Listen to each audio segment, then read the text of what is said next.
called Asim. I come from Madrasa background.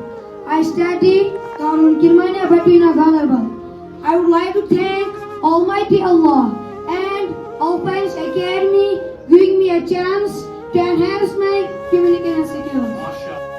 As-Sadiq Al-Amin, the truthful and trustworthy, is title that was given to our beloved Prophet Muhammad, peace be upon him, by Arabs.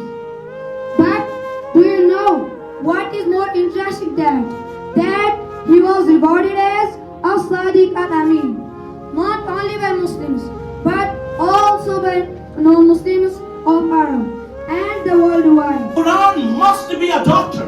Hafiz Quran must be a teacher. Hafiz Quran must be a scientist. Hafiz Quran must be a trainer.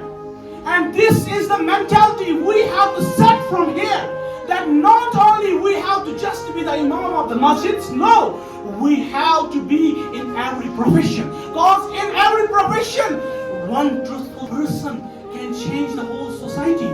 For example, if this boy, he will complete his Quran inshallah and he will become the doctor, it will be Hafiz doctor.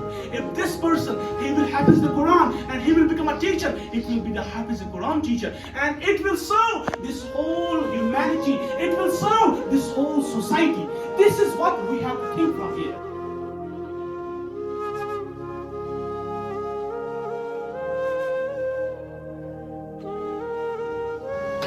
Mufti Sahab, please come on the dais. Give a huge round of applause to Mufti Sahab also. Big round of applause for this wonderful chant. Give a huge round of applause to our chant and speaker. हमें उम्मीद है कि इंशाल्लाह रहमान आने वाले वक्त में जब ये कंप्लीट हाफिज कुरान बनेंगे इंशाल्लाह इंग्लिश लैंग्वेज पर भी कमांड हासिल होगी इंशाल्लाह रहमान एक इस्लामिक स्कॉलर के साथ साथ ये इंशाल्लाह रहमान एक बेहतरीन अंग्रेजी जुबान का स्पीकर भी होगा इंशाल्लाह रहमान और हमारे दीन इस्लाम को हमारे सोसाइटी को इंशाल्लाह रहमान पूरी दुनिया में रोशन करेंगे इंशाल्लाह। Big round of applause for him.